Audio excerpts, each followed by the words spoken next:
John, we were talking before. You were telling me how you were planning on running this machine.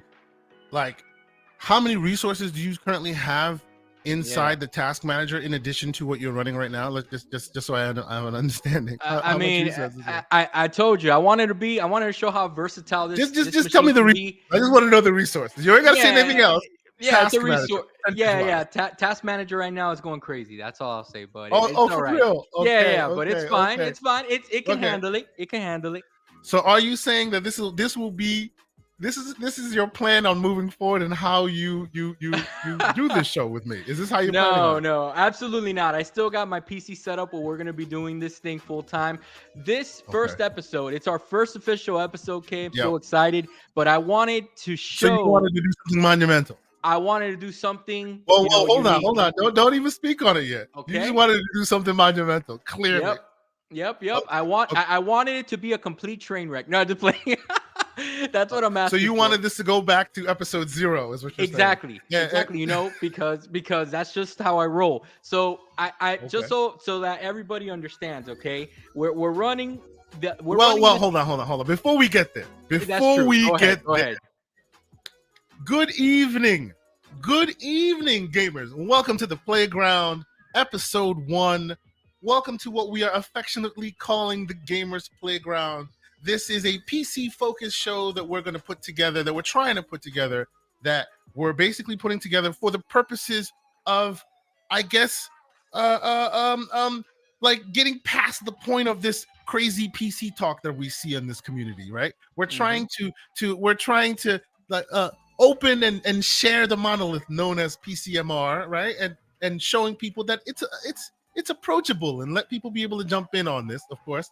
And of course, you know me on this channel. I'm K Asante, TKO Asante on your Xboxes and your PlayStations and all the other ridiculous places you will find me. But on this maiden voyage, on this show, I am joined by the man who dipped his toe in and decided to take a swim in the PCMR waters, of course. Mr. John Wolf, what's going on, sir? How you doing? What's going on, man? Episode 1 officially here. We did 3 beta episodes, I think. It took us a little bit, but we're here. This is officially episode 1. Super excited to be able to be on the show with you, Kay. And we're gonna rock and roll, man, from here on out. And nothing but good things. And as you can see, not even missionary podcasts happen on this channel. Okay, we're running unique style here. Okay. We're gonna get into it. Before we do, though, what I want to do, I have a few things I want to touch on. We may have some guests that may join us, and I appreciate the guests for joining us. This will be absolutely awesome because we will be talking about handheld gaming, and I think a lot of folks want to be a part of that conversation. So for a moment, we will jump in and talk handheld gaming. But before we talk handheld gaming, sir, I want to share your setup. Momentarily before we get into it. And by the way, this show will be a show that will be concise, hour and a half max. We try to make it. Right. We appreciate all the folks that are checking us out. It's a more of a PC focused show, so there may be some folks that may not be necessarily used to the content we provide, but we're hoping that the content is approachable and it's not too difficult for you to understand. We want you to ask questions. We want this to be a very approachable place where we can all share and talk about PC games and PC and how to get into it if you're not fully aware of it, right? So before you regale us with your setup, sir, I will makeshift. Oh, bro, this is amazing. It's a MacGyver. This is MacGyver right here. Before you do, I will first and foremost thank the first super chat of our show. Ooh. And it had to be the man, the one that is always here, always with the support. And man, do I appreciate it. Mr. Joanna Dark, salute, $5 super chat, saying, "Welcome, gentlemen. Excited for episode 1. Switch is the Kama Sutra of handhelds. You can I don't know about that. You want no missionary gaming here, Mr. John Wolf. I don't know, man. I don't know about that. That sounds a little bit suspect. That sounds a little bit off and a little bit weird. So you know what? Before you explain your setup, sir, Mr. Joanna Dark is here to explain himself. Ladies and gentlemen, Mr. Joanna Dark. Let's go. Good evening, sir. Can you hear me, Mr. Joanna Dark? Uh-oh. Uh-oh. Mr. Joanna Dark, have we lost you, sir? He says he's going to be in and out for a minute. He's doing the stream from the Switch. That's the problem, you see? Okay. Well, we'll let him join us momentarily, slowly, because clearly Mr. Joanna Dark needed to be here and he needed to say something, so I let him on here. But while we're waiting for him to get on here, let me ask you, John, regale our audience with your setup. Oh, we can hear you now, John. Yeah, we can hear you now. Yes, sorry, I was trying to get some headphones because I have some noise in the background. No worries. Yeah. So welcome, Mr. Joanna Dark. Thank you for being here. And for those who don't know, the reason why Mr. Joanna Dark is here is because we'll be talking handhelds. I had to bring on the expert. For those that don't know, Joanna Dark is, if God Howard is the god of RPGs, would Joanna Dark be the god of handhelds? I agree with that. How many handhelds do you own, sir? Too many, man. I've always loved these devices. I think I own a Vita. I've owned a Vita. I own, Switch, 3DS. On the PC handheld side, I dipped my toes, like I said, into the 1X player. Basically, a lot of the main players that you see: 1X player, GPD Win, Aya Neo, which you guys know about, and of course, Steam Deck, and just got an ROG Ally as well. So, I'm fascinated by the technology, and I love handhelds because as someone who personally just likes to sometimes sit back in the couch, my dream has always been like, hey, I want a sort of console kind of experience on my hand, on the couch, everywhere that's native to a handheld. I even had the NVIDIA Shield once that used to just stream my Steam library. So when it comes to like mobile and handhelds, I just love them. But of course, the number one handheld is the Switch. You know that. Oh, come on, man. Okay. You know what? Miss Joanna Dark can call. He can say the Switch is the number one handheld all day. You can dock it. You can play the controller sideways. You can Mr. twist it everywhere, man. It's look, man. If you like tablet gaming, that's okay, man. So Joanna Dark, I honestly think that you're here. You want to sit there and be full throated in your cap for Switch. Oh, pause. Full throated. But I think Mr. John I'm about to give you a pause, sir. The pause was already thrown down. Mr. John Wolf may have a little bit of a different spin as far as his setup, and that might make you change your mind as to the versatility of the Switch. Mr. Wolf, why don't you tell the fine people what your setup right now? What's your setup look like right now? I'm doing this whole stream from the Asus ROG Ally. I wanted to make sure to make this first episode, since we were going to be covering the ROG, to make it monumental, make it special, and show the versatility of the device. So I'm like, you know what? Let me connect my microphone. I got the PS5 camera connected. Sorry that the quality is not all there. That's Sony's fault, blame Jim Ryan. And then, and as you can see, I'm hooked up, man, and I'm doing this from my living room, not even from my PC setup. John, maybe you can teach Everborn so he's not late to the. Oh no! Don't give the whataboutism there, Mr. Joanna Dark. You just talked about how amazing and versatile the Abacus is, and then John Wolf just told you he's podcasting from the ROG Ally. What you have to say about that now, sir? Come on, man. Here's the thing: I don't buy PC handhelds to podcast, man. I buy them to play games. Oh, damn. Okay. If that's the case, it's not my fault that he wants to do it with with a PC handheld. But hey, it's impressive that listen. That, but you know what? I play games. I don't. No, and that's fine. Look, while you're playing Breath of the Wild, for example, or Tears of the Kingdom, and you're barely reaching that 22 FPS, and Link is just barely swinging his sword. I'm running at upwards of 60 on Tears of the Kingdom. 120 on Breath of the Wild. Tears of the Kingdom on Switch was a creative decision. Gentlemen, I'm just saying. This show will not be slanderous like the other show I do on Saturday mornings.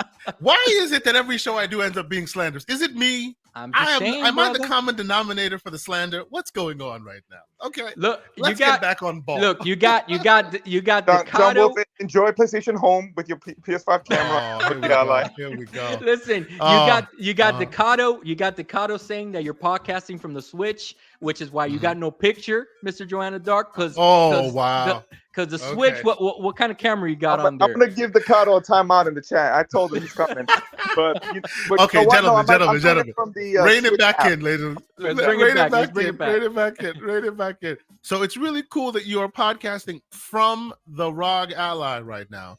So for those who aren't aware, I mean, this machine, obviously, you know, it if you've owned a PC in the early 2000s, this machine that he's podcasting from is more powerful than that machine you've owned that did everything, right? Like, so it sounds hilarious that he's podcasting from a handheld device, but realistically, it's a 16 gig, you know, very capable CPU machine. You have at least 512 gigs on there. It's a pretty comparable device that should be able to handle these podcasting tasks with no issues, right? If you had a camera with a bit more clarity and optics, it would look just as good as mine. So that's a pretty cool setup you have, sir. It's pretty awesome.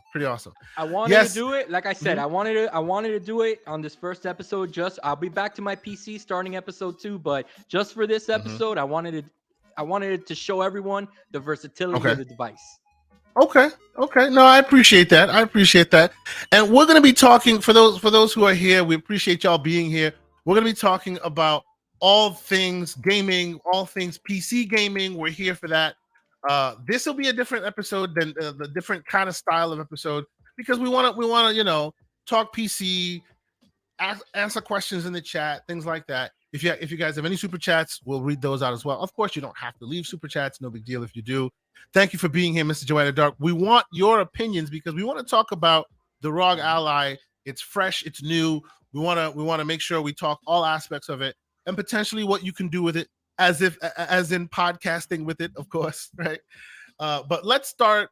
Unlike the other show we're doing, we're going to be doing some different segments here, right? So in addition to, you know, all the questions in the chat and anytime anybody wants to ask any question, you know, you put it in the chat. We'll definitely, of course, answer that for you. But we'll talk a bit about things going on in the PC sphere. So one thing that I want to bring up first and foremost, and I didn't bring this up. I didn't let you know that I was going to bring this up, Mr. John Wolf, but it does beg a conversation because we are talking about the ROG Ally. Let's talk about the firmware and the updates, like as of release. I know there's been a lot of frequent firmwares that have released since this device came out, right? And I know that at some point it was when it first was announced, there were questions about how performant it was, and then recently a new firmware had been released which raised the performance, and then recently another firmware came out that kind of dropped the performance back down again. It's a little bit kind of wishy-washy. People are like, hey, which firmware should I be on? But it's just growing pains. But I wanted you to talk a bit about your first few days experience with it, how you're feeling, and then we'll give a quick gaming pro tip, a game that we're highlighting for the week, and then we'll get started in the topic proper. So I don't have one, and we'll talk a bit more about why I don't have one, but your experience in the last couple of days since you've had it, how has it been? Since unboxing. Yeah, since unboxing, I've had okay, so the experience I've had has been I've been very busy trying to set up the ROG to be what I wanted that device to be for me to fit in my gaming life, which was I was looking for that grown man Switch setup. You know, I told you, like we talked about many times in private and in a couple of shows, I was looking for a device that I can dock in my living room and I can play, you know, backwards compatible games, you know, from different various ages, as well as for it to be an extension of my PC. Okay, that's kind of like how I wanted that device to fit in my life. And then, you know, for the occasional handheld session, you know, when I'm watching maybe my wife is watching a K-drama or something and we want to spend some time together, she can watch a show and I can be gaming, you know, portably. So that's kind of like the mindset that I bought this device to fit those different things. And what I have found is that since release, I've been doing a lot of tweaking. I've been doing a lot of just customization to get it to the point where I want. I've been working on a front end solution to. Oh, and we'll show that off, by the way. Towards the end of the show, stick around for that, ladies and gentlemen. We're going to show a little bit of a pro tip. where Mr. John Wolf, Yep. who not too long ago was solely PC console focused, but now it looks like not only have you dipped your toes in, you're going a little DIY. We want to show the stuff you've been working on. That's pretty cool. Yeah. So we're definitely gonna do that, and then that's really what I've been working on gaming wise. I've just been doing, your typical, I guess you can say the PC stigma that gamers have, which is benchmarking. Yeah. Uh, Yeah. okay, I've been Yeah. benchmarking a lot, but here's the thing. Okay. I've been comparing what it's like to play the ROG docked versus not docked. Because remember, I also have the eGPU. I have that attachment. Oh yeah. We need to talk about that setup. Yes. Yep. Yes. You have that eGPU setup. That's right. So, Interesting. Okay. So I also have that, which takes it up an extra notch. Okay. So I'll give you an example with the firmware that you were referring to. There was a slight downgrade, but I didn't personally feel it because I was concentrated on the dock experience. So I was playing Forza, for example, 1440p, 120 and up. Okay, so and that's with the eGPU. Without it, I noticed that I can hit 1080p consistently in the 60s, for example. Forza Horizon 5 is a game that I've been playing like in the last week with the device, and it works perfectly, beautifully. I didn't see a performance drop, but then again, that game is well optimized. But I did watch the and so that you folks know, for those who are looking, talk about that conversation of the ROG Ally and the performance or whatever. It's firmware 319 for those who are new to it. While what everybody has come to the realization of is when you first boot this thing up, there's going to be a lot of updates. But if you can avoid it, avoid 319, because 319, as you can see here, will drop your performance. So as you can see, and these are just some light benchmarks that you can see. And just an update, just so you don't know. So on the My ASUS app right now, because I have it up. Okay, yep. I have. Is there another update that supersedes it? Tell me 316 is superseded. I believe that there is a hot fix at the moment right now that I'm staring at. Excellent. That's great. That's great. So there's currently a hot fix right now. So that's the thing about this device that I will give them credit for. And I think that a lot of people need to understand that from everything I've read and heard from the community members of the ASUS team, they want this to be a success for them. So it looks like this first approach, this first attempt at them, it's gonna be solid. But again, and we talked about this, me and you, I think that the future of ASUS in this space is gonna solely depend on how well this device sells. That's going to ultimately, see future revisions and to see how much updates we're gonna see in the future from them.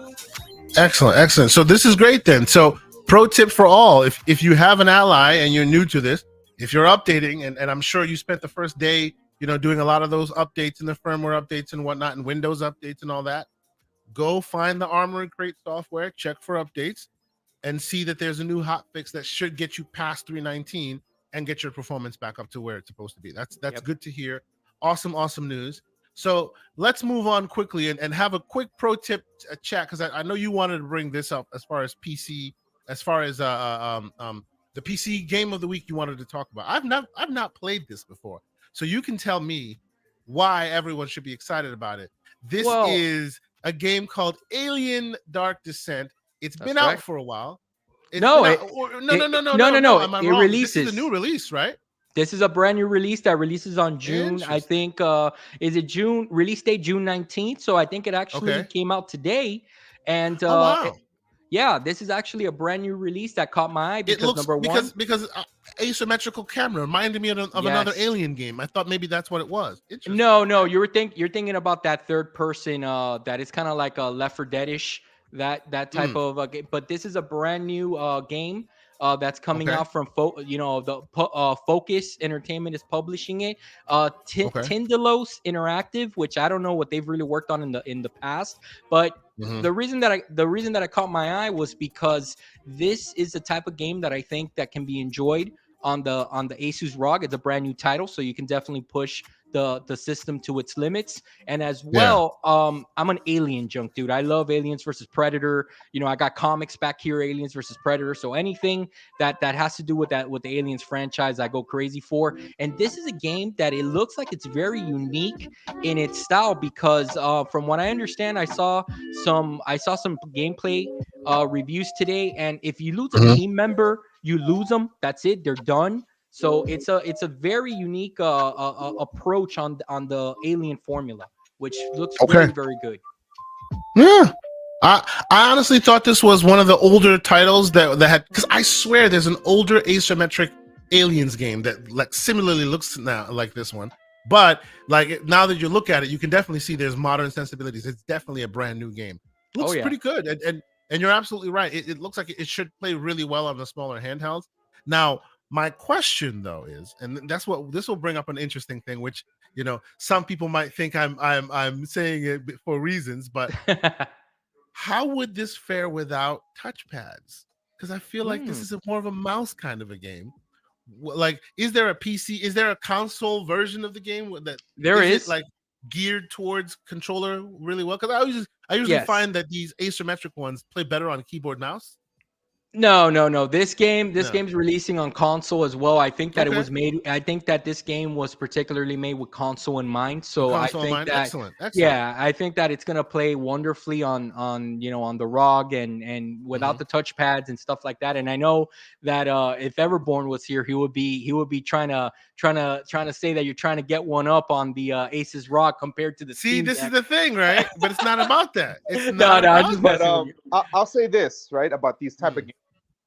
You know, you've had people do great job with controller support, but as these type of games, I do prefer them with a mouse and keyboard, or in addition, like I said, the trackpad, because of sometimes the split movement that you need. And again, I haven't played this game. It's one as well as been on my radar because I love Aliens as well. But I would like to try this because a lot of these type of games I like to play. I think there's one that I'm playing on PC. I think it's called Desolation.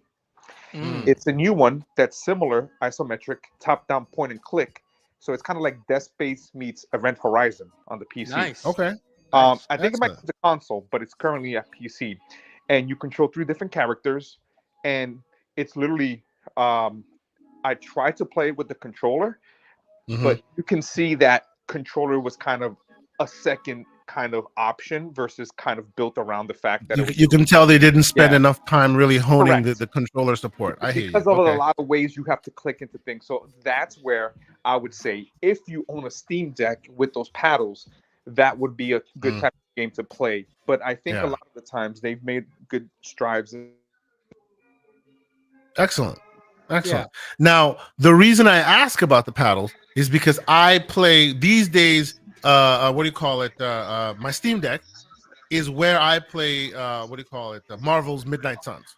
It is literally my Midnight Suns machine, and I find myself playing on the pads quite often because it just helps. You know, you're honing your shot. It's asymmetrical. It's not like a real time, so you can kind of take your time and you really be precise. I like the pads, but to your point, Mr. Joanna Dark, some have made really good strides to make the to make the controller work. I'm sorry, Mr. John Wolf. No, it's okay. It's okay. Sorry about interrupting. The only time that I found myself really missing the trackpads of the Steam Deck was when you're navigating Windows. I kind of wish that there was some type of trackpad, to be honest with you, because I think it would be better than having to move the right mouse. Not the right mouse. I'm sorry, the right joystick. I think I think that the trackpads, you know, from the time that I used desktop mode on the Steam Deck, it was just a better experience in my opinion, more precise and stuff like that. Okay, all right, well, gentlemen, I want to talk properly about the Steam Deck. I mean, Steam Deck. Yeah, you see what just happened here? You guys. Gabe, he's doing his job. Don't worry. Yeah, because he's just trickling dollars. Yeah, that's right. I want to talk properly about handheld, and it seems to me anyway. It seems like handhelds are bringing more people into gaming on console on PCs because this is kind of a dipping of the toe, if you will, right? I want to talk about that a little bit, and in doing so, I want to see how you guys are feeling about it, because you guys are approaching it from a different perspective, right? I know, Mr. Joanna Dark, you've been a gamer on PC handhelds for quite some time now. You have access to those handhelds. Oh, and he just stepped away from us. He will be back. We'll keep an eye on him and make sure he's back. Yeah, no worries. So we know that Mr. Joanna Dark has been on that level with PC games for a while now, right? And you're jumping into the fray fresh, right? So I want to hear everyone's approach, everyone's thoughts on it. But before I do, let's first and foremost do a bit of a pro tip, because on this show, like I said, we like. Hey, can you guys hear me? Tips. Oh yes, yeah, I hear you, Mr. Yeah, we Joanna can Dark. hear you. I lost audio. Sorry about that. Oh, no worries, not a problem, not a problem. I you're was back. saying about Next Fest. Uh-huh. I was playing. Oh yeah. Rise of the Triads. Mm-hmm. And you know, I'm into these old school Duke Nukem first person shooters. You know, Warhammer. So Gun came out. By the way, before you continue, has Next Fest started yet, or is that next week? No, it started already. It's on there. Oh wow! So there's tons of demos that are out there. So then, as if you're then there you go. Hold on a minute. If you're a yeah, you've done that. Let me give me a minute. We're in our pro tip talk here. Before we get there, you have dropped a tip. Which, you know what? When we have guests, we should have them put a tip. And this would be a Mr. Joanna Dark tip. I appreciate that. Next Fest, for those who don't know it, anybody who has a ROG Ally. And of course, unfortunately, Joanna Dark's connection keeps dropping, but we'll get him back on here. Anybody who has an Ally or any kind of handheld, whether it be Steam Deck or Windows based or anything like that. And I hear they're saying it's stuttering big time. Forgive us. We hear the connection. It might not be. It might be a problem with. Unfortunately, it seems like what do you call it? Either YouTube or StreamYard might be having issues. But yeah, it says the audio. How about now? Choppy. Oh, and it says all good now. All good now. Nick says. Thank you, Nick. Thank you, Nick. I'm the one. Yeah. I'm the one on the ROG Ally here. I'm the most stable. What's going on here? Yeah, we are stuck between two taskmasters, both YouTube and StreamYard. So if any of them screws up, we're kind of stuck behind the 8-ball. But so this is the Next Fest. What Next Fest is it's basically an excuse for Steam to jump a lot of demos at you, basically as if you went to E3. So for the next 2-3 weeks, you can go to the Steam store and just demo after demo after demo. And when I say demo after demo after demo, I'm talking about stuff that you really want to play, stuff that might even be on the Xbox, stuff that might be on the PlayStation, stuff that will be out later that you're excited about. Here's where I played Planet of Lana about 6 months before release. Oh, so nice. Anyone, and all these I'm scrolling through all have demos. I did not know they were live today, otherwise I would have downloaded and played a bunch of them. All of these demos, all of them. You go through there, install demo. So whether you have the ROG Ally or a Steam Deck. We're getting a bit choppy again, Kay. Oh, I apologize. I have no idea. It's not my connection because it shows the connection is decent. So it must not be StreamYard. It's probably YouTube.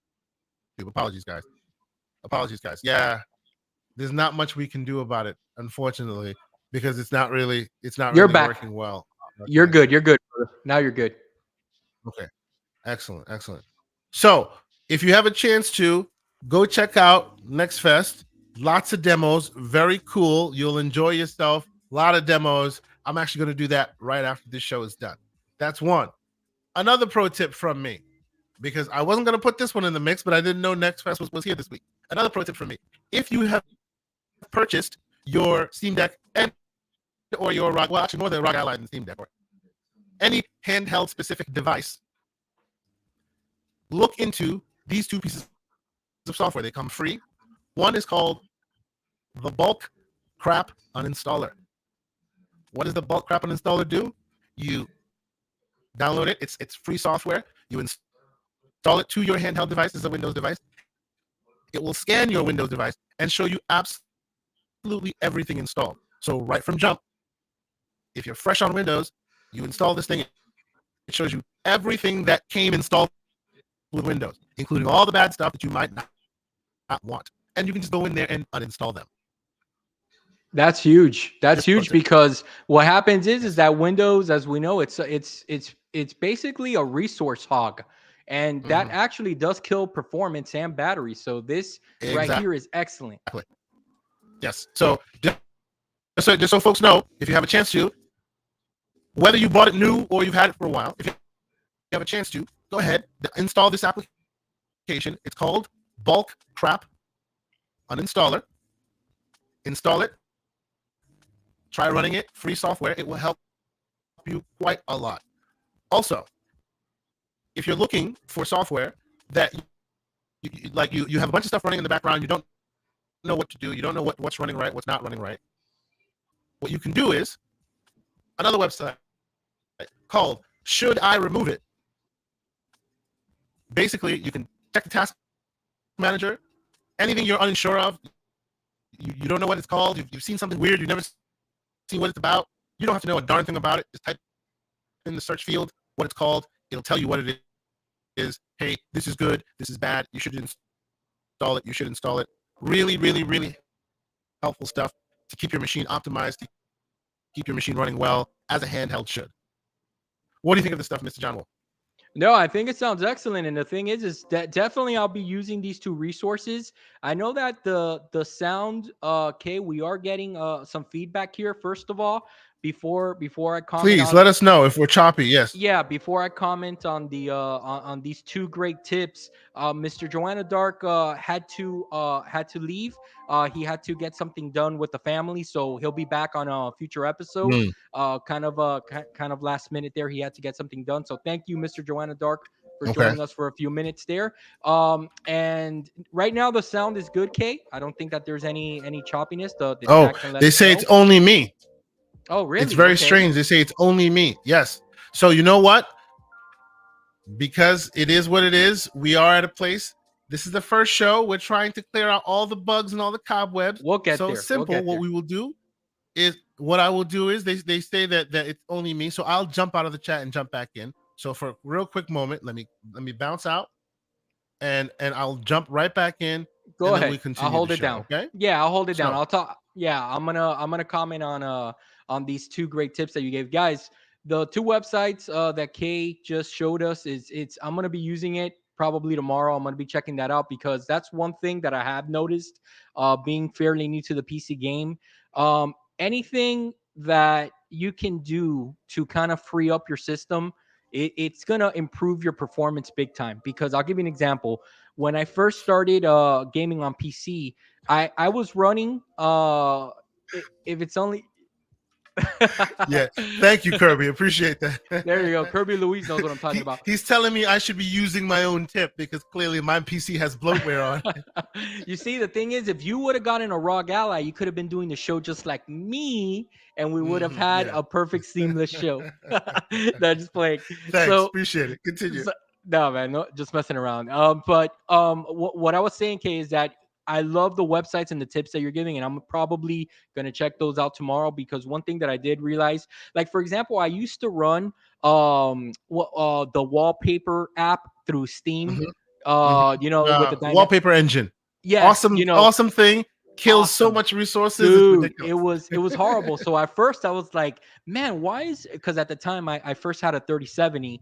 I was like, why? And how about you share your screen? Your screen is shared. How about you unshare that, sir? How about you show us your screen while we talk? Sure. We could do that. Share. So there you go. So what was I saying? So I noticed, that the wallpaper engine was up, and I'm like, man, this 3070 is not performing as good as these videos that I'm watching, these reviews. And I quickly, started learning and started watching tips and stuff like that. And that's one of the first things that everybody mentions when you're playing on PC. And you really want to get the most juice, performance, you need to shut down all background applications. There cannot be anything taking up resources or anything.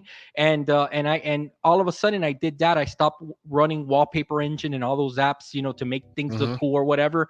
And the performance went up. So I'll be checking out those two websites that you shared for sure. Yeah, no worries. And this is what we'll do. We'll try really hard to, provide some tips, some tricks, anything cool. If anybody else has some tips that they think the community would benefit from, let us know. Put it in the chat. Put it on in the comments when this thing posts up. We are not here, as we say at the beginning of the show. This is not a monolith known as PCMR. We all have different skill levels. Some people are better than others. We all have skills we want to share. All tips that we can bring to bear and make other people experience much better. So why not share that? So that is absolutely awesome. So I do want to share some of the work that you've been working on, but let's talk Ally proper, because we have about I think we have about 30 to 45 minutes that we can still get into it with this. Yeah, I want to do that. So absolutely. let me share mine first, and I'll put yours back up when we're ready to share the big box project you've been working on. Sure. But I want to talk about the ROG Ally now. First and foremost, a quick aside about why I don't have them, okay? And please, people in the chat, you're here as well. Let me know. Keep me honest, because I know some people. We've been talking back and forth. We talk in the DMs. We talk with all of our podcasting brethren, and some people may have issues. Some people may have problems. So we want to make sure that when we're having these conversations, we're being earnest about it. Okay. Mm-hmm. So when the Ally was first hyped and announced, my big thing was I needed it to replace this guy. It needs to replace it for me to want one, okay? Because this thing did a lot, right, in this handheld space. Obviously, the handheld space has been available for a long time, right? It's been out and about for a long time. So it's not like this thing invented the wheel, but it brought it to the masses and did a lot as far as support and all of that, right? So I wanted a replacement Windows version that cared about like that much attention paid to it. To me, the Ally didn't quite hit the mark, and we can get into why that is. You and I can talk about it. But ultimately, what I ended up finding out is if it's not going to be a replacement device, then it has to be a companion device, right? And if it's going to be a companion device, then for me, it's about the specs. Everyone else, I bet if you put 10 people in a room, 6 people, why did you buy the ROG Ally? Because it's like the Steam Deck, but it runs Windows. Mm-hmm. Absolutely. That's why they bought it. Nothing to do with hardware. It runs Windows. Right? Or Game Pass. And I can run, or Game Pass. Right. And I can run Windows on whatever I want. So my requirement is not does it runs Windows, because I can run Windows on Steam Deck, because I can do that. That's fine. Right. But if it's not going to replace my deck and it's going to be a companion, then to me, it's all about the speeds and feeds. And to me, the Ally was not, at the time of purchase, the Ally was not the biggest, baddest machine on the block. Right. So why did I do that? Because I found another device that has a bigger battery, that's a little bit more performant, and just because obviously these handhelds are all concessions, right? The device that I found, the concessions they made are more for my liking than what the Ally offers. Nothing to take away from the Ally. I'm super happy that the Ally is bringing a lot more people into this gaming sphere. But for me, I feel like the Ally didn't quite connect to become that replacement of the deck that I was looking for. So you, as a gentleman who owns the Ally, you own the deck, you own the Razer Blade, right? No, the Razer Edge. Yeah, Razer the Edge, right? Yeah. And you also own the G Cloud, if I'm not mistaken, right? At one time I did, yes. So you yourself are a handheld master in your own right with various different devices. Yeah. Tell me your experience. Am I wrong in thinking this? Because there are those who are like, hey, if you're a Windows user, this is it. This is the Steam Deck you've been waiting on. I don't think that it is. And I could be wrong. I hope I'm wrong. But I feel like it's still just a little bit short of taking it all the way there. $2 super chat from Mr. Drawn TJ. Thank you for joining us, sir. Thank you, sir. Everyone to hit that like button. Thank you, TJ. Yes, sir. Please consider hitting that like button. 36 folks in here. New show. Started from humble beginnings. We appreciate your support. I love it. Mr. John Wolf, what are your thoughts? Yeah. Okay. So so the thing is that this device, everyone has a certain I guess it needs to fit in different segments of your gaming life and how realistic you're going to use the device and what it is that you're looking to get out of the device, right? Mm-hmm. We know, look, the hands down champ at the moment when it comes to handheld is a Steam Deck, no doubt about it. And the reason that I feel like that's a thing is because Steam, they're all in from day one, they are all in with this device because I guess that for them, they were looking to expand on how to bring people into their marketplace, and they figured out that hardware was going to be that thing that they needed to take them to the next level. Okay, because they've already dominated the PC space, so now they're trying to infringe a little bit on that handheld console market and get some of those gamers over. Okay, and I think that Valve has done a great job, and the way that they designed the device in mind, which was something that we talked about the other day off air.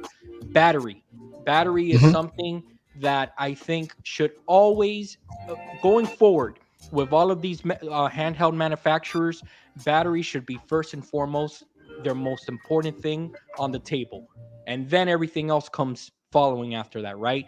With that said, however, we need to understand that this device it's being marketed. I want to say that this device is being marketed to a PC centric gamer, and the reason I say that is because they're selling this device on power. That's what they've been selling it since day one, on power. Sure. This is a powerful device, and in my opinion, the PC audience has always been more engaged with the power narrative. Okay, and the thing is that the only thing I wish that Asus would have done differently with this device. I'm loving it, dude. So far, my first weekend, it's exactly what I was looking for to fit my need. The only thing that I wish that they would have traded was a bigger battery for a lesser quality screen. For example, like instead of them saying, "Hey, let's push for 120 FPS gaming refresh rate, let's give them a 60 hertz screen but a bigger battery." I think that's something that the general concession would have been positive on their side. It's okay that they decided to go with the 120, because for me it's not an issue, and for many people that I talk to, it's not an issue, because a lot of people that are getting this device, at least that I'm talking to, they're like, listen, I don't really game on the go. I'm always going to be by an outlet. I have a power bank with me. It's not a big deal. Plus, realistically, the games that are going to get up to 120 are your Hades and stuff like that. You know what I mean? So I just, that's the only thing that I wish that they would have done differently. But Well, for you, I will push back on a little bit, because Kirby Louise in the chat does make up a good point. While I agree with you that to a certain extent the 120 hertz screen on this device is a bit snake oil, because you'll never be able to get a real game to like a top notch, top performing game to hit 120 on that mobile device. That VRR though, it does help smooth a lot of things along. And he's right. in my experience, like with a good VRR screen, even playing retro games or something like that, you're getting very smooth performance because of that VRR screen. So while I agree with you that it seems to me, and I'm totally on your page, 100% on your page, I feel like, and I have no proof to this statement, so don't take it at face value what I'm saying, but it feels to me like they sat down and they did the cost benefit analysis, and the price it would have cost them to increase the battery a little bit more would have cost them more than putting a 120 hertz panel in. And it's a shinier statement. Hey, it's the first 120 hertz panel. It's true. Yeah, it's a good selling point. They paid a bit more and got more bang for their buck. So it seems. I could be wrong, because 120 hertz on panel on a handheld like that, like with the exception of I don't know what Vampire Survivors, what game are you getting 120 hertz on? Unless we're talking about Mr. John Wolf, who's connecting an eGPU. That's a whole different beast. Yeah, I mean that's a different animal in itself, and it's a bigger expense if you want to go that way. But that's the only thing. Look, but to go back to what you were saying, the power user, okay, definitely the device is catered, in my opinion, to a power user, a power Windows user. Just the unboxing of the device, right? It's a full-fledged Windows experience. You're logging on as if you just bought a brand new PC. I felt that Valve did a really good job on their OS to make it feel like a console-like experience. And the thing is that, again, these are just nitpicks. It's not, it's nothing that completely throw it out. They need to refine everything. They made great strides with the armory crate. I think that Mm-hmm. that's something that works. It's pretty solid, to be honest with you. Mm-hmm.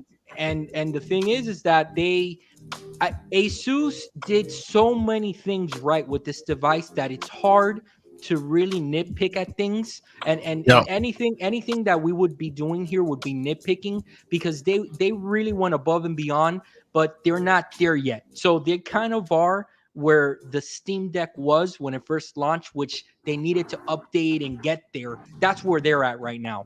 And I do believe that if this device sells well, and it does keep on, and it's something that they have an appetite for a Mm-hmm. revision, and a market that they're going to be going. I do think that I really do think that they're going to make great strides, because they seem like they're hungry. They seem like they want it. Yeah.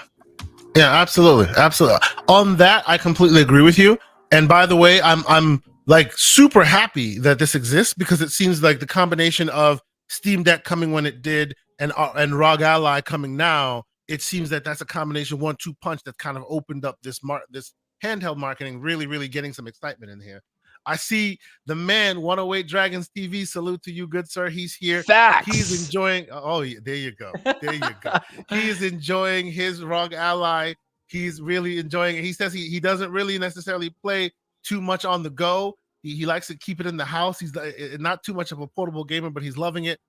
Man, that's exactly why I love mine as well. I've actually found that I supplement my gaming with the handheld, because then you can kind of hang out with the kids and you can enjoy yourself, and you can, you're not stuck sitting on sitting behind your PC playing your games. You can kind of be out and about and enjoy yourself with the kids as well.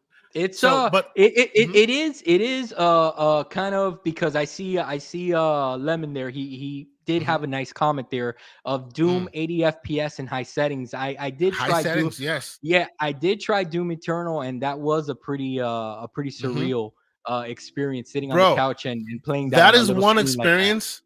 That is one thing that I think people will start to recognize when you start understanding once you start playing with these handheld devices, you will start understanding what an optimized engine is. Then you'll start to care about what an optimized, because yeah, you're a gamer, yeah, you may be a pro gamer, yeah, you love it, this, that, and the other, but you don't know or really care about what an optimized engine really is until you're playing this handheld device. Because I can tell you that, like, for instance, Lies of P can hit 60 solid on the Steam Deck every time. That engine is amazing, like amazing. It is id Tech engine amazing, right?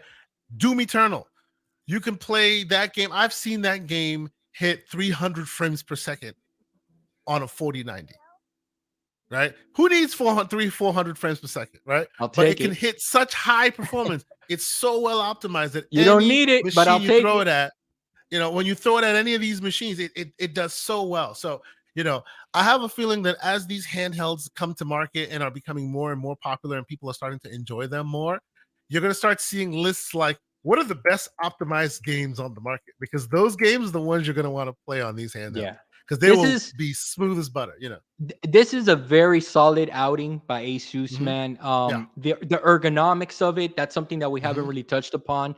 The Yeah. ergonomics of the device are it's very good. It's lighter than the Steam Deck. The Steam Mhm. Deck, it has a little bit more girth to it. Pause. Oh, wow. It's The man said Earth. pause, Okay. pause. But it does have it does feel like a chunky, like a brick-like device. That Mhm, that mhm. it feels like a solid. I will Yeah. say that the Asus ROG material, I don't know this for a fact, but it does feel a little bit less in quality plastic wise. Again, Yeah, I've just heard that as well.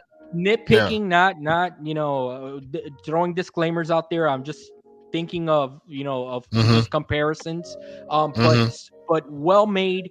The joystick placement of having the Xbox layout, I think, was a really solid idea. Those LEDs, while super unnecessary on front of the device, dude, make it stand out. Even my wife was complimenting it, that it was a very nice looking device.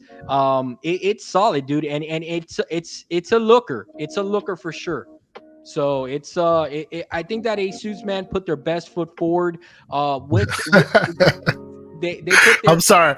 Our chat is getting a little slanderous. Like let's go. they're keeping they're keeping it off the rails here. Well, Punty 050, he's acknowledging your pause, sir. He says hashtag girth. Just saying. Just saying. I'm sorry. Please continue. Please continue. No, it's okay, man. That's the way we do it around here, man. You know. So, yes. So, so like I said, man, it's a super versatile device. I'm super happy with it. Super excited for where this is going, and I could definitely, with the tweaking that I'm doing, this is gonna be my go-to device, 100%. It's gonna be. It's probably going to become my the device that I game on the most. Excellent. All right, ladies and gentlemen. So I want to show what Mr. John Wolf has been working on. And before I do that, let me quickly show some other things, and then we'll get into our last topic, and we'll round out the show. So as you guys can see on the screen here, this is the ROG Ally specs, right? And I want folks to understand why I didn't buy one. So here's the ROG Ally specs, right? You see, it's got 120 hertz screen. It's got your Wi-Fi 6 FE. It's got, battery life and the weight and all of that. 16 gigs of RAM, 512 gigs of storage. Like, so that was that. I was very much wanting to buy that, and then I saw this device, which I will be showing as soon as it comes out. Mine's on its way. Hopefully they do right by me. But just so you folks understand, and we will be showing this off when it's available. When it comes in, the device is called as you can see, it's called the AOKZoe. It's called the A1 Pro. It had the older chipset, the 6000 series chipset in it, but they recently updated it to the 7 series chipset. And for those who aren't aware, that 7 series chipset is basically the Z1, which is inside the what do you call it, the ROG Ally. Except this one plays one small trick that the ROG Ally cannot do. It's from a system on chip level. As anyone understands, FSR 1 and FSR 2 have been software based. FSR 3 will be AI based, more hardware based, just like DLSS is, right? And the 7 series chipset has the components ready for FSR 3 when it releases. And so the Z1 does not. So when FSR 3 becomes a thing and you need the hardware to be able to run it, the Z1 most likely will not be able to accomplish it. We don't know what will happen between now and when AMD releases the whole thing. We'll see. We'll see. But from a hardware perspective, this one performs had a few more bells and whistles that I've dealt with AOKZoe before. I see a bunch of folks in the chat have had experiences. They're a very small company, so there is very much a conversation on the streets, as in, hey, are they trustworthy or not? And I've dealt with them. The let's be clear, the jury is still far out on it. So I will bring to bear, and I'll speak to it if and when the opportunity presents itself. But basically the same exact price as your ROG Ally, except the only difference is this one gives you the 7 series chip. This one gives you twice the battery life, which that's why I was like, okay, I'm gonna try this one. It gives you twice the battery life, not the same battery life as the Steam Deck, as what the Ally did. This gives you twice the battery life. This gives you, I think, a 12 resolution screen, so not 800p. Yes, 1200p. 1200p. Yeah.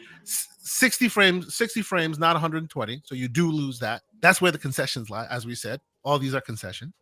And this one has 32 gigs instead of 64, instead of 15 gig. 32 gigs instead of 16 gigs. And the 32 gigs runs at 7200 instead of the 6400 as initially reported. They actually just upgraded it now. So on paper, it sounds like a beast of a machine. It's obviously a smaller company, smaller device. It's a bigger device, smaller company. So we shall see. I'm excited for you. I'm excited for you, and I'm excited for the show, because we're gonna have two different handhelds to compare. But on top of that, the competition is heating up in this space. Oh yeah, absolutely. So, and I think it's absolutely great that the competition is heating up here, because this device that I'm showing off here will not be the device that everyone plays. Of course not. It will not, right? But more and more as devices of this nature comes out, we get more and more in here. The competition gets hot and heavy. My ultimate goal, what I really, really want to see, is Microsoft go, hey, this is interesting. There are so many other handhelds, so many third-party handhelds, so many, whether it be official or not official. And yes, I see Kirby Louise in the chat. I misspoke. It's a 1080p screen at 1910, not 1200. You're absolutely right. Yes. I was looking at the what do you call it? The Aya Neo S 2S that was specs that's next to me. That's the one with the 1200p screen. This one's 1080p at 8 inches, whereas the Ally is what is it? Is it 1200p 1200 or is it 800? The Ally screen. No, the ROG Ally is 1080p. Mm-hmm. 1080p. It's also 1080p. Okay. Yeah. And that's at 7 with 120. So there are concessions here and there. I'm not sure ultimately where this will which will be better, the battery life versus the bigger versus the better screen. But I saw better battery life and I thought, I'd rather the better battery life. So we'll see ultimately where this falls out. You know, I think that the power is what kind of got you, and the battery. And the battery. Yeah, and also that you like you prefer the 16:10 rather than the 16:9. So yes, and I like 16:10 because then you can put your actual like performance dial at the top, and it's not on the actual screen of the game. So 16:9 can stay, and that gives you a little bit of a bar at the top for the when I'm benchmarking. I don't know. I'm just used to the 16:10. I like that. So it is what it is. So when I was picking up my ROG Ally, one thing that that got me excited about the potential of the device and how well it's doing is that I asked the Best Buy clerk. I was literally the first one in line that morning, and I went in and I to pick it up. And I said, hey, how's the device performing? Is there a lot of pre-orders? They had he said that they received around 60 units, and they had about more than half pre-ordered. So they were gonna have 20 something still sitting there for whoever wanted to come in. Also, for anyone that is interested in checking out the device before you buy, and the hype and the FOMO's getting to you, go to your local Best Buy. All of them, from what I've seen, all the Best Buys have a kiosk that you can get hands on with it. Play with it. Yep. Absolutely.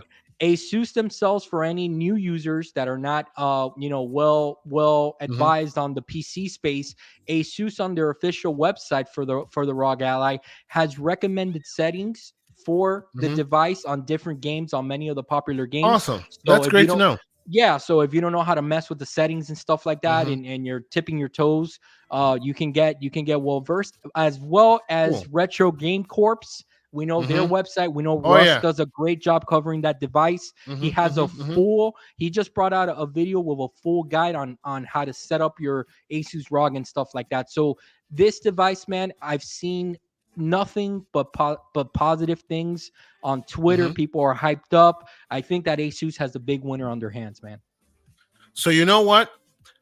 To get to the point of why I want to talk more about this, because like I said in the like has been put forth as our hypothesis for the show, it's exciting times to be playing in these waters, because I want the platform holders, those with a lot more skin in the game, those with a lot more resources, to see that this is a budding environment, much like your VR space, which is, small pie that's growing, much like the cloud space, which is a small pie that's glowing.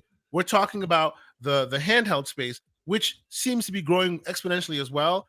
And ultimately, it will grow so much that I want Microsoft, a la like the media center experience for my gray beards out there. You know what I'm talking about. They used to make a front end for people who wanted to have like a media center kind of a experience on Windows. Now, of course, that has been depreciated since then, but I'm talking about that exact thing, but as a handheld. So kind of like, hey, the AOKZoes exist, the Aya Neos exist. You have all these other handheld devices that are in the market now. Obviously, ASUS is backing it. All this stuff is happening. What about one unified front end with universal tools, universal APIs that can then tap into existing framework, so you can control your RGB? Because remember, they're talking about that for Windows 11. They're going to let you control RGB natively from Windows, right? But I want a front end that's not controlled by ROG, that's not made by Ioneo, that's not made by any of that, right? They need to have a handheld mode. Yes, like Mr. Kirby Louise says in the chat, he's calling it now. Windows 12 will have a handheld mode. That's what I'm talking about. For That sure, is why I'm so excited for people to jump into the space. Even if you have a Steam Deck and you put Windows on it, do that. Because as soon as you log into Windows, they get telemetry saying, oh, there's another device, sub 7 inches logging in. Another one, hey, another customer we're leaving out there. Another piece of money we're leaving on the table. The more people jump into these waters, the more exciting it is for them. And then they will build that front end that we're looking for. Now, what do I mean by front end? Let us end this conversation with Mr. John Wolf showing, and I'm sharing your screen now, sir. Show us some of the stuff you've built. Like, regale us with some of this. And for those who want to know, this is the actual inside of the ROG Ally he's sharing here. Pop up the big box and show us what we're doing. I have been doing this myself on the background for a while. You just started doing this with Bigbox. There are multiple applications out there. Bigbox is a paid app. You can use Play Night, which also works really well. You can use Show. Yes, that's what it's called, Show. Look it up on Android. Amazing front end. Show us what you got, sir. Yeah, so when this device was going to release, we talked and I'm like, hey Kay, I'm looking to do the grown man switch setup on my living room, but I need a front end solution. I want something to feel console like, and for me to plug in kind of like a switch, and for me to be able to navigate it with a controller, because we all know that it can be cumbersome to have kind of like a PC set up on your living room, on your big screen. So after much research, I settled on Launchbox. Okay. And as you can see here, I've gotten most of my systems already, most of my emulators and stuff set up here. And real quick, for those who don't understand what the front end or Launchbox is, literally it's a piece of software. You install it on your machine. It scans your environment. Some of them are automatic, some of them are manual. You basically set it up, tell it where all your games are. Microsoft games, PlayStation games, any games from any environment, as long as your PC can play it, right? Obviously, why would you want to do that? It is what it is. Play Night does relatively the same thing as well. Many other different front ends that do somewhat similar, but this is basically what it does. It's kind of like what ASUS's ROG Ally itself comes with, which is that you press the button, it brings up their little front end, their armory crate, and it does all these things. It puts your posters and your background art and all this other extra stuff in there to really clean it up. But to me, this one kind of does it a bit better than Armory Crate, does it not? Am I wrong in that? The Armory Crate is good, but the problem is, like, I'll give you an example. I wanted this to be that when I launch Big Box, which I'm going to show you guys right now, it's going to launch to Big Box now. What this Big Box? Imagine that now. I'm going to turn the I'm about to turn this into a console-like experience for myself. Okay, and it's launching now. And when I turn on my Asus ROG that it's plugged up in my TV here, this is the dashboard that I want to see. I don't want to see Windows. Okay. And that's my goal. That's what I'm working towards. So there's a lot of tweaking that needs to be done on the emulator side for the controls and all that good stuff. But this is basically what the front end will look like. You know, when I walk in, as you can see, I'm navigating with that new, by the way, Starfield controller, guys, pick this up. This is a beauty right here. But as you can see right here, I'm on the PlayStation 2 front end. You go ahead and you select any game that you want. It'll launch. It finds the box art for it, all the information for it. You can even play online with different emulators. This one's running on PC. The man 108 Dragons TV has a question for you, sir. Have we been able to get Street Fighter Cross Tekken to work? Oh, okay. That's a great question. And the answer to that is yes, my good sir. I had that installed on my PC. Let me see if I've been able to put it here on my... Do I have it here yet? And let's be clear. Let's be clear. This is educational purposes. He's been able to rip his ROMs. He has the games he owns. Obviously, for reasons we will not launch these games. First off, because he'll probably debilitate his connection because he's playing. He'll be playing from the same connection that he's podcasting from, so it probably won't work well. Yeah, exactly. I And don't want to. I don't want to mess with that because I don't want to break the connection or anything like that. But there you go. yes, 108 Dragons. I do have a Tekken Cross Street Fighter through RPCS3, the PlayStation 3 version, and I have played it. I have played it. It does Excellent. work. So that's to Yeah. answer that question. But as you can see, Yeah. this is still a work in progress, guys. I've been working on this, because the hardest part of getting this set up, to be honest with you, is the configuration from within the emulators. Okay, so you have to do a lot of tweaking on the emulator side so that Launchbox is basically where you point everything to. So Launchbox will ask you, hey, import your ROMs, import your emulators, and you need to point it to where you want it to go. But the emulators living on your operating system, that's the stuff that you have to tweak. But once you get it running, man, I mean, Mecha Salt, dude, we got Mecha Salt running at 1440p here because I prefer to game on 1440p, but we can go as high as 4K if we wanted to.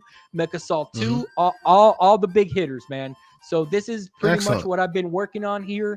Very excited for it, man. I literally wanted this device to be my ultimate console, backwards compatible machine. And by the way, this front end will have your standard PC, Xbox, all those games also side by side with these emulators, right? That is correct. We have GoldenEye here, so we got a lot of good stuff on here, man. And 3DS, excellent. I mean, it'll play all the good stuff, man. So definitely something that I've been working on. So I see Kirby Louise in the chat asking why you paid for Big Box and that Emulation Station DE is free. That is very true, and so is Play Night. But what you'll find is, and Kirby Louise, I think it's more a matter of preference.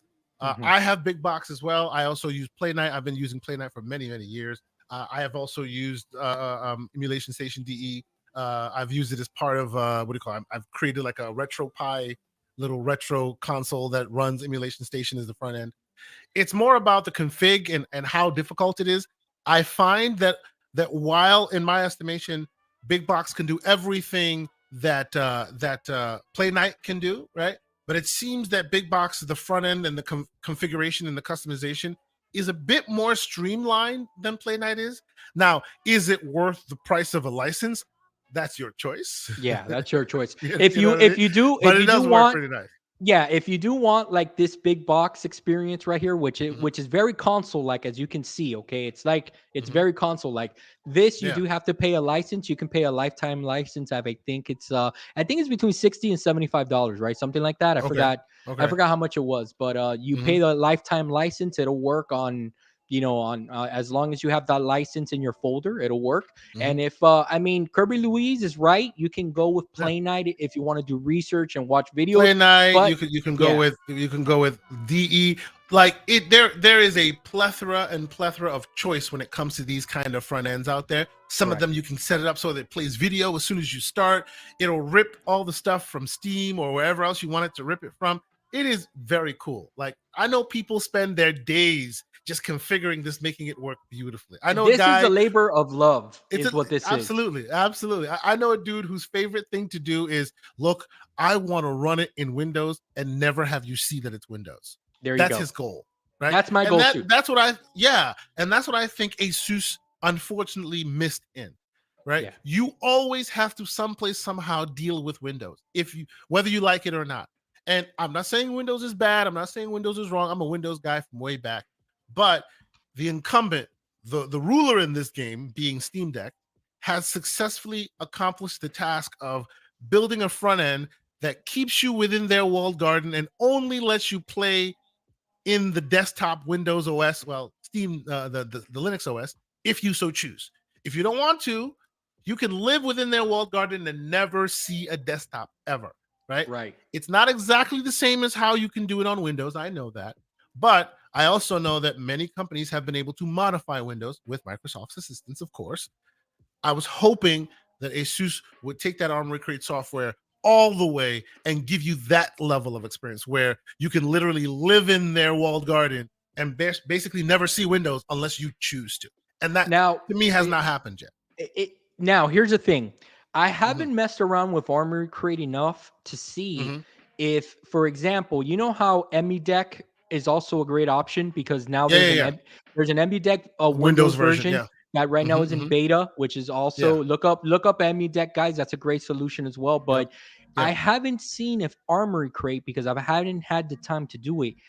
Will it be able to also scan your ROMs? Because if it could do that and it could launch the emulator on the background and your ROM, that's a pretty good solution in itself right there. But the problem is that I've only seen where you're able to launch the emulator. And then from the emulator, you pick your I ROM and think stuff there's like a that. space. I think there might be a space inside Armory Crate that lets you manually add games if it doesn't scan them automatically. So there may be like a database that it checks against to find all. Oh, well, this is a known executable that I recognize as a game, so I'll add it. And maybe the game or the emulator may not be part of said database, so it won't add it. But the plus is you can manually add any executable you want. So that's pretty cool, Right.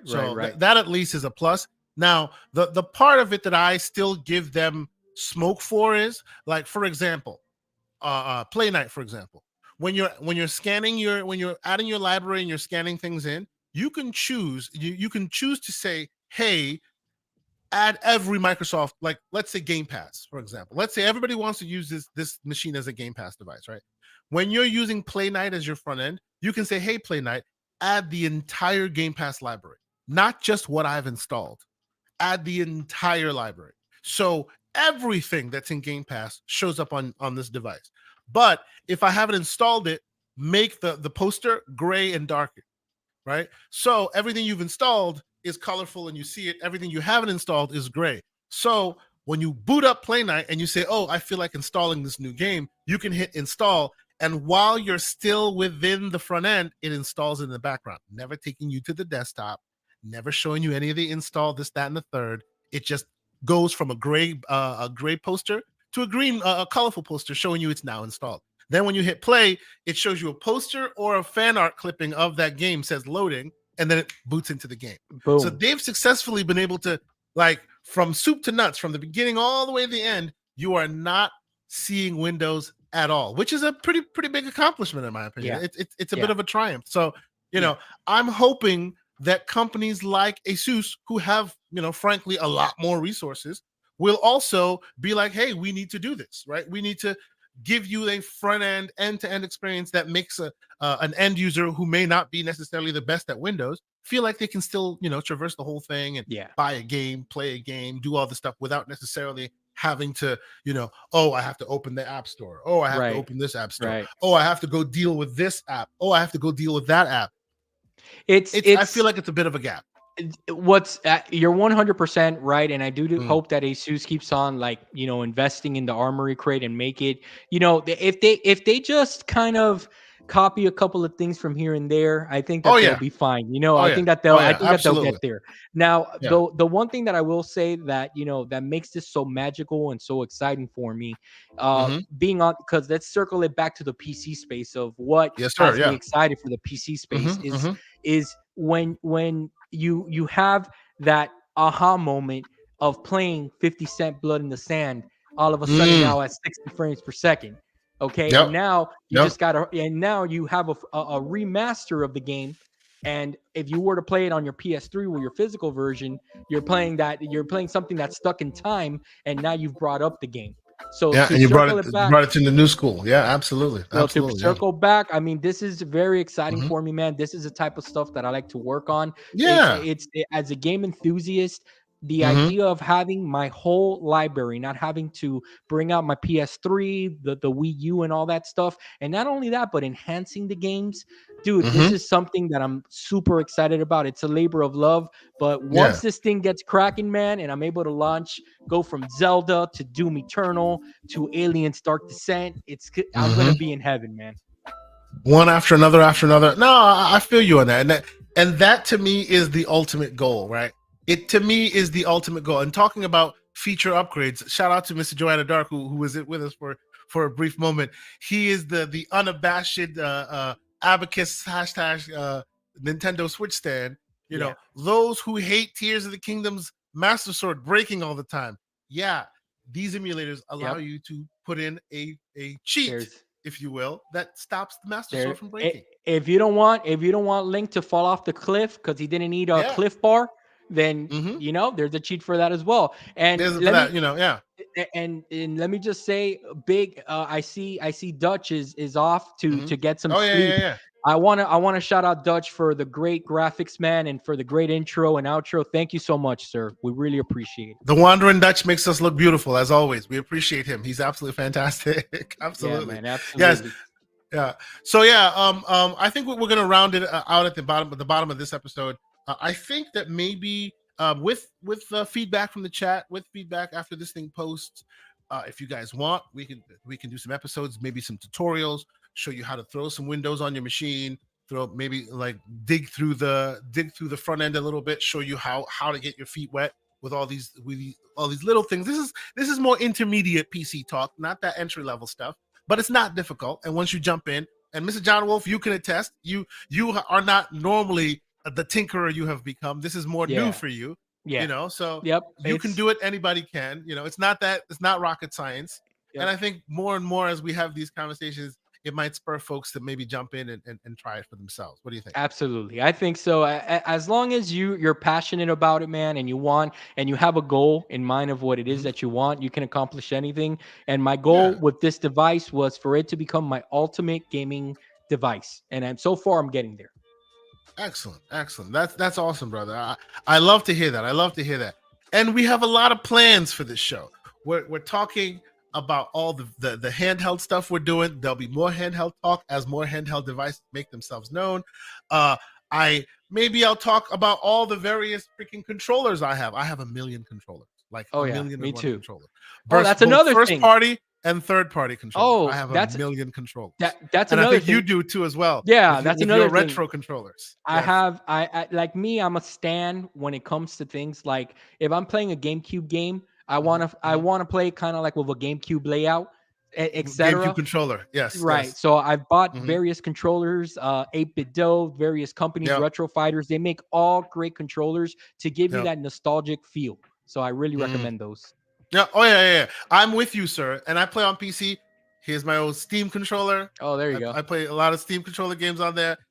Here's something I'm actually testing out. I'm going to be reviewing it. It is nice. It is almost like it's a Switch like 4 Switch like, but it also runs on PC. And it's like it does macros. It has Hull sensors, Hull triggers. It is like hitting. It's absolutely awesome.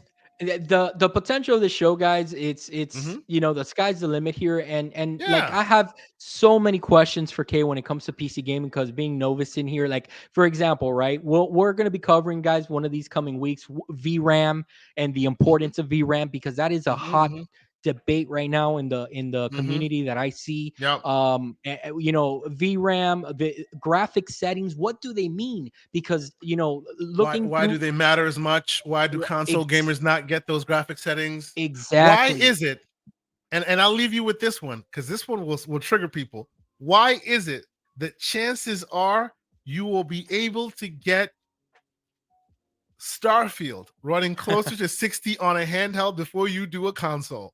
Ooh, we're going to talk about that one. That's the thing. Those are the topics. Yeah, those are the topics that we want to cover. I have a feeling that when we start showing off the ROG Ally running maybe 45, 50 frames per second, Starfield, people might be losing their stuff. We'll see. It might be funny. I'm excited to check it out. And I see Mr. Kirby Louise in there. He says if we're talking about GPUs, he is free. Call him in. Oh, Mr. for sure. Developer extraordinaire. We got you, sir. We'll tag you in. Tag you in, brother, for sure. So yes, expect a lot from our show. We're gonna have a lot of fun. We're gonna be trying that Starfield at 60 frames on a handheld, because we're gonna do it's gonna that. happen. It's gonna happen. It's gonna be a lot of fun. But all right, Mr. John Wolf, where can the fine people keep up with all your ongoings this week, sir? Yeah, hit me up on Twitter, guys. I just crossed 400 followers on Twitter, which is bonkers to me, because honestly, dude, I'm just a regular gamer, just like everybody else. I just voice my opinion and stuff like that. And anytime you guys want to strike up a conversation, man, I'm always looking, to talk about gaming and game related stuff. So hit me up on Twitter, Steam, Xbox, PlayStation. Hit me up anywhere, guys. John Wolf, just like it's spelled there. Mr. Lucius Augustus is not taking the slander. He's in the chat and he's saying, y'all PC dudes don't get to look at a wall getting 45 frames and claim victory. Lucius Augustus, we appreciate you being here, sir. And you know me, man. You watch enough of my shows. If all I can do is get 45 frames after looking at a wall, I don't think I'll be claiming victory on that one. I don't think I'll be doing that. But I have a feeling that because they allow us to have more options, scaling back features, I want to see how much scaling can be done to make that game hit higher resolutions. It'll be super interesting to check it out. It's super interesting to talk about. And Nick, shout out to you, man. You've been here since our first beta episode and you've been giving us feedback and stuff. So shout out to you too. And the thing is that you're right. I think that, there's not a lot of PC centric shows out there, at least that I've seen. And we want to tackle it from all angles, man. So we definitely we appreciate you being here. Yeah, I mean, honestly, and in general, we play everywhere. As you know, I play on the deck. I play on many handhelds. I have my Xbox, which I love. So what you're saying is that you're not a missionary gamer. Oh, stop that! You want that to be a thing. You want that to be a thing. No, I don't want it to be a thing. It is a thing. It won't be a thing until I see visual aid. Is there a logo that goes with that? I can just imagine it now. But somebody in the community will make it up. Yeah, we need somebody with artistic skill to make a logo that says Missionary Gamers. There you go. We'll figure it out. Oh, and of course, on our first show, who else than Paris Lily joining us in the chat? He says going to play Starfield at 4 frames per second on the ColecoVision. Oh, wow. It will be fun trying to see how far that thing will go when the game comes out. I'm looking forward to it. It's going to be pretty excellent. But thank you guys so much for checking us out. First official 1.0 episode. Mad fun. Trying to keep it an hour and a half max. If you want that long form slanderous stuff that from us sometimes, come check out the Gaming Circle podcast. That is on Saturdays, 10 a.m. Eastern Standard Time on this channel as well. But of course, we're growing the channel. We're doing the best we can, and all your super chats and all your support, you coming in here. I see you, Dave Ramos. He's asking me when we will start subscriptions, when we will start allowing people to join the channel. We're actually working on emojis right now. You guys will know that I am not resting until I get a very nice Everborn Saga tinfoil hat emoji that will be in the chat every time he starts to speak ill madness. So don't worry, we're still working on that. But yes, until next week, thank you, Mr. John Wolf, for joining me on this momentous occasion. I'm so excited to be doing this with you. Thank you to Mr. Joanna Dark for always being a huge supporter. We appreciate you and all the things that you do. And of course, until next week, keep it gaming, keep it respectful, and we could all enjoy ourselves on this playground. It does not have to be them versus us. We're all gamers. Till next week, have a great time. Peace. Peace.